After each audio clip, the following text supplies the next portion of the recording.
Welcome to WGLH. I'm Sean Holler. And I'm Valita Johnson. And I'm Todd Spencer with sports.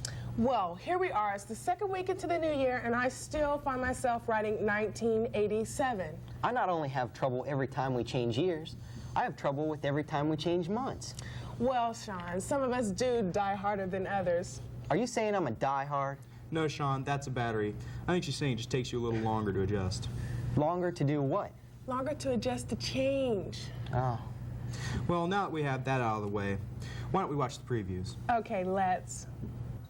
First, Valita shows us just what we do in the winter. Then, Stephanie introduces us to volunteer work. Neil takes us to the IBA, and Kristen introduces us to a talented actor-singer, Ian Short. Speaking of talent, Shelley introduces us to Mr. Schiniger, Associate Band Director, and BJ talks to Mr. Weisenberger, Journalism Teacher. Debbie has another installment of Special Aspects, and Gwen talks about Martin Luther King Day. Mark had a chance to find out what Rotary is doing about polio worldwide, and Tracy talks to Mrs. Burdett, the German teacher. Finally, Tim takes us to the new elementary school under construction. Now back to the anchors.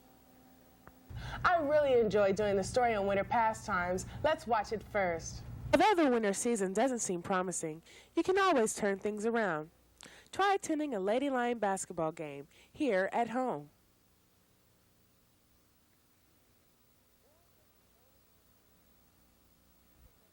Or attend the Golden Lions away. Either way, basketball is fun. And if not basketball, try the action-packed sport of wrestling. Or if you'd rather stay home because of the cold weather, then warm up to a nice good book. Or invite a friend or two over and watch TV. But whatever you choose to do, don't let the winter season dampen your days. This has been Valita Johnson, reporting for WGLH-TV. I do just about all of those things to pass the time. Well, if you have all this time in your hands, why not try volunteering like some students do? Stephanie did a story on some students here at the high school who do volunteer work. Here's Stephanie. Have you ever been sitting home on a rainy day and not known what to do with yourself? Well, I can think of a good thing. Volunteer. Many organizations are looking for volunteer help. Hi, this is Stephanie White for WGLH-TV. And in this story, we're going to take a look at some of those people that volunteer. I'm here right now with Martha Mercer, COSI's volunteer director. Okay, could you describe your volunteer program? Well, it's two-pronged. We have a very strong high school student volunteer program, and we have an adult volunteer program. So we use volunteers from age 14 all the way up to 104. The student volunteer program, we have the most volunteers in that. It's for students between the ages of 14 and 18 who are in the 9th through 12th grades. And they volunteer on the weekends, school vacations, and holidays. We do also have some students that volunteer during the week on school days in internship programs.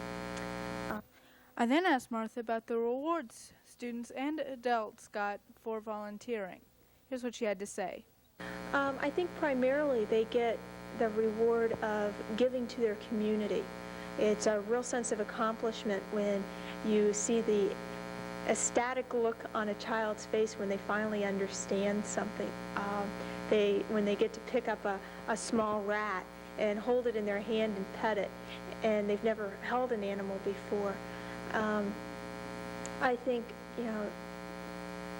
that is the immediate reward that our volunteers receive. The other rewards are they get communication skills, learning how to talk in front of large groups, learning how to deal with strangers in different situations. They get references for future education and employment. Just a variety of different rewards that vary from social as well as to future employment. Of course, COSI isn't the only place looking for volunteers. Most hospitals are also looking for good volunteers. If you don't like hospitals, most art museums are also looking for volunteers. All you have to do is call. Of course, if you would like to volunteer at COSI, just call 228-6362. There you have it. Volunteer work. Something to do on a rainy day. For WGLH-TV, this has been Stephanie White. Now back to the studio. That does look interesting, Valita, but it also looks like a lot of work. I'd rather spend my spare time having fun. I do spend enough working. Well, you could join the IBA. Now that's fun. Neil did a story on it. What is the IBA anyway? Well, here's Neil. Hi, this is Neil Smith with WGLH-TV, and we're here with Mrs. Howard, one of the advisors of the IBA League.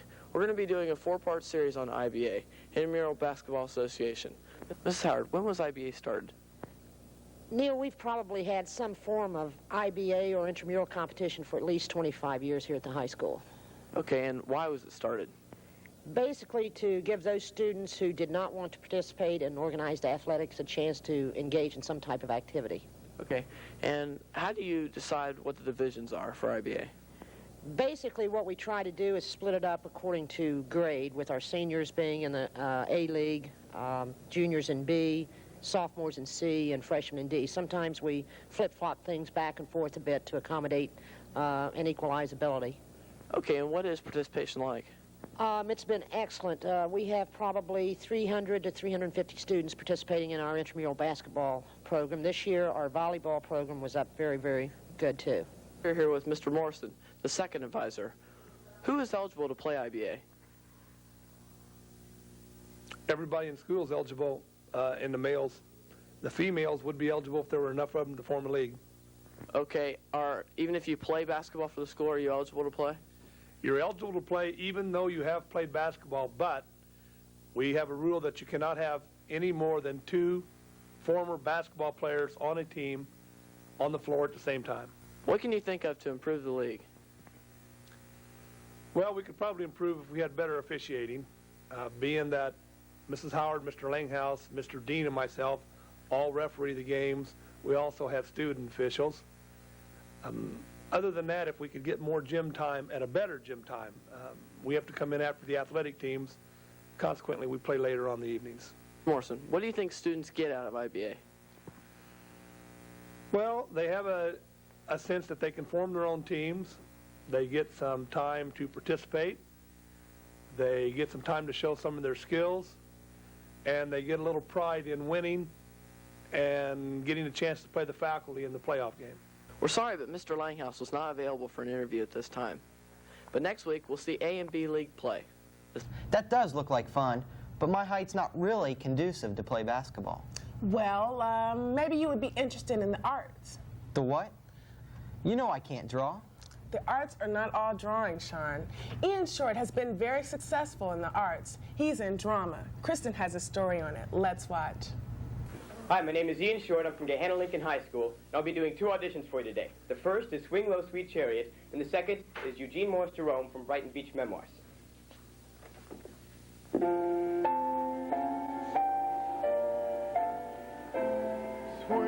low, sweet chariot, coming for to carry me home. Swing low, sweet chariot, coming for to carry me home. I looked over Jordan, and what did I see? Coming for to carry me home. A band of angels coming after me, coming for to carry me home. Swing low, sweet chariot, coming for to carry me home. Swing low, sweet chariot, coming for to carry me home.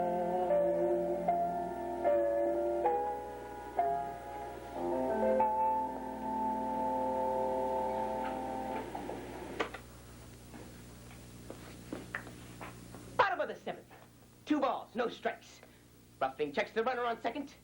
He gets the sign from Dickey. Ruffing stretches, Ruffing pitches. cut the inside corner. Strike one. That up, baby. No hitter up there. In there all the time, Red. I'm coming, Ma. But this is for the World Series. I hate my name. Eugene Morris Jerome. It's the second worst name ever given to a male child. The first worst is Haskell Fleshman. Now, how am I going to play for the Yankees with a name like Eugene Morris Jerome? You have to be a Joe, or a Tony, or a Frankie. Only I was born Italian. All the best Yankees, now they're Italian. My mother makes spaghetti with ketchup. What chance do I have? Oh, I hope you don't repeat this to anybody. What I'm telling you, they're my secret memoirs. They're called The Unbelievable, Fantastic, and Completely Private Thoughts of I, Eugene Morris Jerome, in this, the 15th year of his life, in the year 1937, the community of Brighton Beach, borough of Brooklyn, Kings County, city of New York, Empire State of the American nation. Thank you. You just saw one of Gahanna's fast-rising stars, Ian Short, a junior here at Gahanna. What he just performed won him a spot in The Runaways, which is an all-Ohio thespian show. Before that, he had a lead part in Gahanna's fall play, Wait Until Dark. Let's talk to Ian and see what his future plans are. Ian, that was very good. How did you get started in acting? What made you do it? Well, a friend forced me to do it. He asked me to audition for Oklahoma, community musical. I didn't even want to, but he talked me into it, and since then, it's part of my life, love acting. Okay, do you have any future plans for this? Could this be a career opportunity for you? Yeah, as soon as I want to major in drama, and as soon as I get out of college, I'll probably go to Hollywood or Broadway. And then after that, well, if I don't make it as an actor, I'll probably go into writing, newspapers and things. Okay, Ian, we wish you the best of luck. This has been Kristen Hampton reporting for WGLH. Wish I could act. I had a part in the Sunday school play once. You did? Yes, I was a treat, and I was so nervous that I could not... Keep your knees from knocking? No, I couldn't keep my legs from wrestling. Ha, ha. Well, Sean, I couldn't resist. We know that you're not too well in drama. What about music? I don't think I'm very musically inclined either. Well, cheer up. There's someone in the district who can help you find out if you are. Here's Shelley to introduce us to him. I can't even play this right, but I know someone who could help me. Mr. Scheninger, the assistant band director at the high school. Let's meet Mr. Scheninger. With us now is Mr. Scheninger. Mr. Scheninger, where did you graduate from college?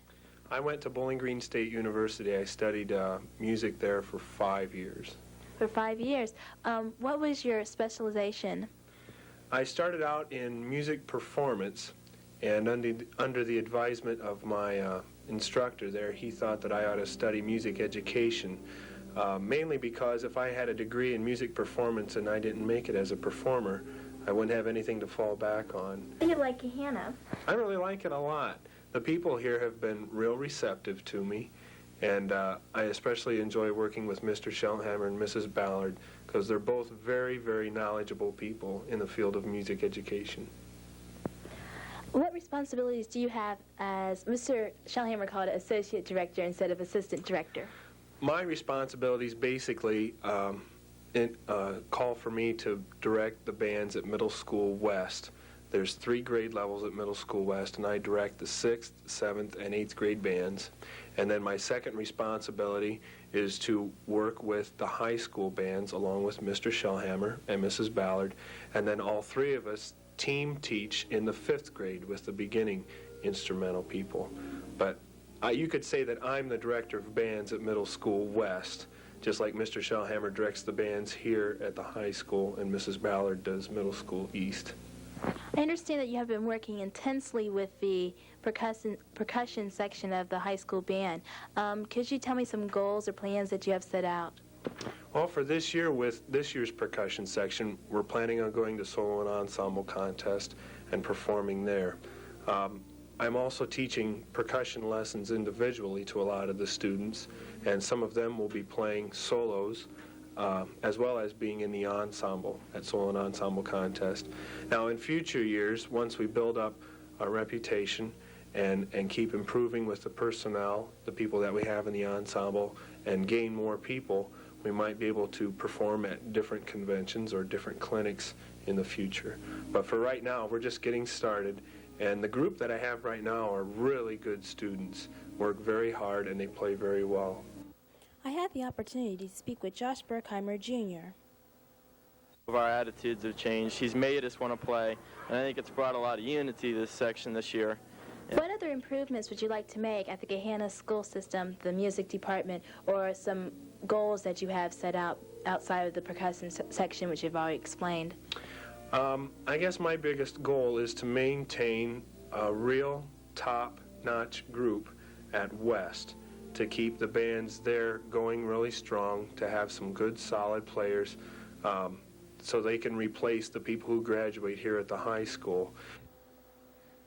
Good luck, Mr. Shen, as the students call you, in your own career playing the drums and teaching music.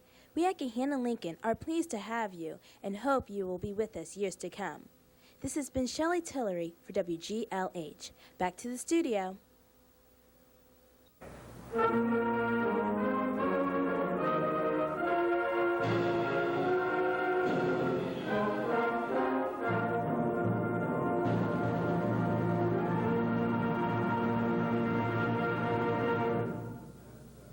He's pretty talented. Maybe he could teach me something.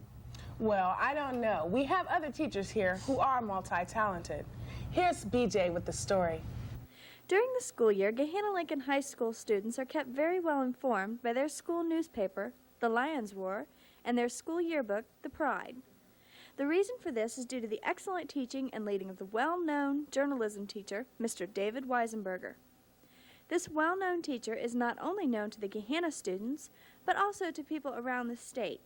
The reason being he has won special recognition awards in past years, and this past summer, Mr. David Weisenberger attended an awards ceremony and won the Distinguished Advisor Award. Congratulations, Mr. Weisenberger. Thank you. And how does it feel to have won the Distinguished Advisor Award? It's quite an honor. I was pleasantly surprised to think that I could be honored in such a way. I've known several advisors in the past who have won the award, and I've always admired their work, and I never really felt I was as good as they are. But the best part is that I get a $500 scholarship to award to one of my seniors. Well, that's very nice. Once again, congratulations and good luck for next year. This has been Billy Joe Washburn reporting for WGLH-TV, and now back to the studio. I was always pretty good at writing stories.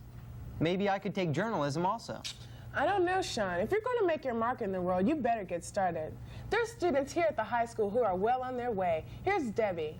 Hi, I'm Debbie Zelli for WGLH-TV, introducing you to yet another one of the Special Aspects students. Today we're going to be talking to Tina Knox about her project. Why don't you tell us a little bit more about your project? I'm doing a project on artificial reefs, and it's about putting reefs that you make inside of a pond to help the fish life grow better inside the pond, in a dead pond. Okay, what kind of results have you seen so far? My results have been sort of screwed up because of my pond freezing over, but besides that, I've seen that there's a higher phosphate level with the rocks in the water instead of when it was normally. What kind of goals have you set for yourself this year? I've been trying to find out the different types of chemicals that are in the water from it, like the nitrates and the phosphates and the different pH levels and ammonium levels, and trying to figure out if by putting the rocks in those levels go higher. If the levels go higher or lower, it could harm the fish. What kind of significance would this have to the community? Overall, if I figure out that it's true, then what they're using in Lake Erie for their artificial reefs could be harming the fish instead of actually helping them, like they say. And therefore, the fish will decline in their population over the years. So it will actually be working against what they're trying to do. Yeah. So there you have it. You can see there's nothing fishy about Tina's project. Stay tuned in the weeks to come for more Special Aspects students. This has been Debbie Zelli for WGLH-TV. That's very commendable, but a little academic for me. I want to make my mark on the world, but in an easier way. Well, you could foster a cause. Such as? Well, next week we celebrate Martin Luther King's birthday. Now that man really had a cause to foster. Here's Gwen with the story. The brotherhood of man will become a reality in this day. With this faith, I will go out, carve a tunnel of hope through the mountain of despair. With this faith, I will go out with you and transform dark yesterdays into bright tomorrows. With this faith, we will be able to achieve this new day when all of God's children, black men and white men, Jews and Gentiles, Protestants and Catholics, will be able to join hands and sing with the Negroes in the spiritual of all, free at last, free at last. Thank God Almighty. Why do we celebrate January 18th? We celebrate January 18th because of a man's great contributions to society. This man is Dr. Martin Luther King. Dr. King accomplished many things in his lifetime. He led the fights for civil rights, became an ordained minister, formed the Southern Christian Leadership Conference, was an active member in the NAACP, and in 1964, for his contributions to the civil rights fight, he won the Nobel Peace Prize. I had a chance to speak with Mrs. Fields on her views of Dr. King. How did Martin Luther King influence your way of thinking? Well, before Martin Luther King, I guess I was your average, uninformed, black college student. I just was not aware of things that were going on in the world. And when he came on the scene and began talking about the conditions of blacks in various parts of the country, it made me more aware of all of the problems that exist in our country with our race. It led me to thinking that something had to be done and that I could play a small part, maybe not a large part, but a small part in trying to make things better. So I am now, because of him, a lot more aware of the things that occur around me. I think I take a more active role in the things that occur around me as it relates to our race. And I make my children, which is most important, more aware of the things that are going on around them. And I want them to understand that it's okay to be black. When I was growing up, I think there was a negative connotation associated with it. But, you know, with Martin Luther King and his high ideals, that established for me a lot of high ideals. And I put those high ideals into my children also, so that they will know that they are great people and there's nothing wrong with them and they can accomplish and achieve whatever they set out to achieve. Okay, thank you. Due to his great contributions to society, there have been many things built in his honor. This is the Dr. Martin Luther King Center for Performing Arts, just one of the buildings dedicated to him in Columbus. This is the Dr. Martin Luther King Center, just one of the places dedicated in his honor in Ohio.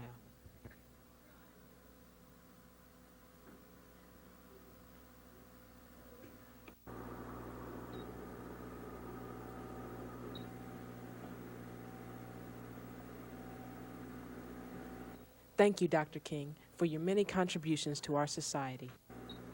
This has been Gwen Barker reporting. Now back to the studio.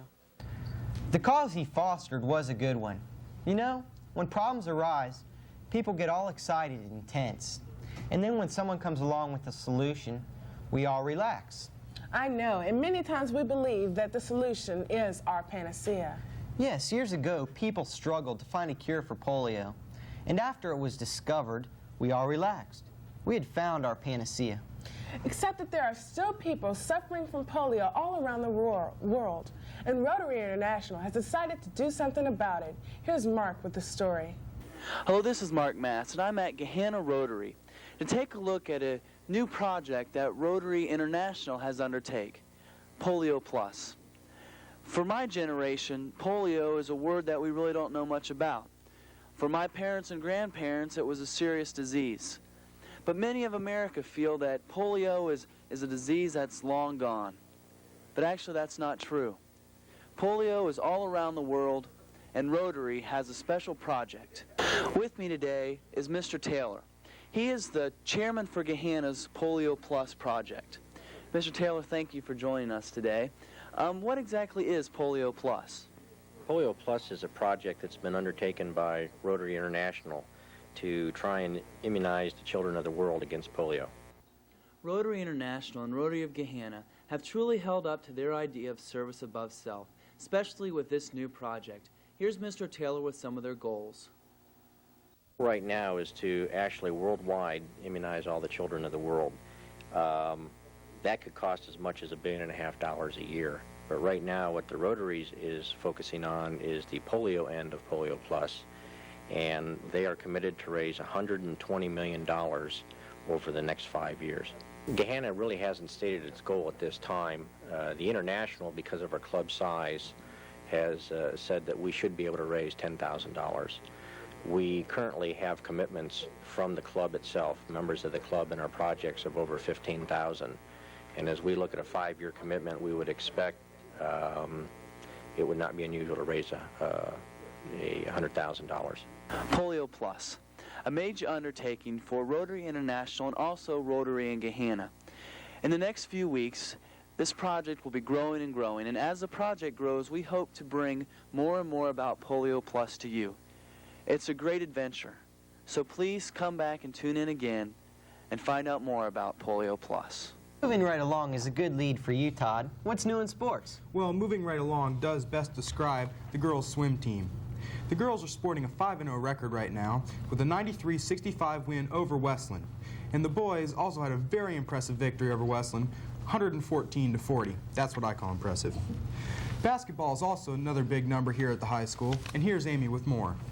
On January 5th, the girls' varsity basketball team clung to their outstanding record, which is now 6-1, with their 56-48 win over Westerville North. Sarah Merklin was the highest-scoring Lady Lion with 19 points. Kelly Worley achieved 8 points and 10 rebounds, while Julie Badgett had 7 points and 12 rebounds. On January 21st, the Lady Lions faced the Hartley Hawks. And on Friday, January 29th, the Lady Lions host the Westland Cougars, and on Friday, February 5th, the big one, they host Upper Arlington. All games start at 6:30, so come out and cheer your team. The girls' varsity basketball team beat Westerville North, upping their record to 7-1, but the boys lost 67-49, their record falling to 5-3. And last but not least, the Gahanna Wrestlers placed 5th out of 16 teams at the Tiffin Columbian Tournament. Well, that about wraps it up for sports. Valita still hasn't told me what I could do with all my spare time. Well, I heard that you're assigned to review the movie Wall Street. Now you can go to the movies. Hey, that's a great idea. Thanks, Valita. I'm really looking forward to that one because I don't have all the money to go to all these movies, and these reviews will really help me a lot. Until then, this has been Sean Holler, Valita Johnson, and Todd Spencer saying, may you enjoy all your spare time, and may you have spare time to enjoy. So long.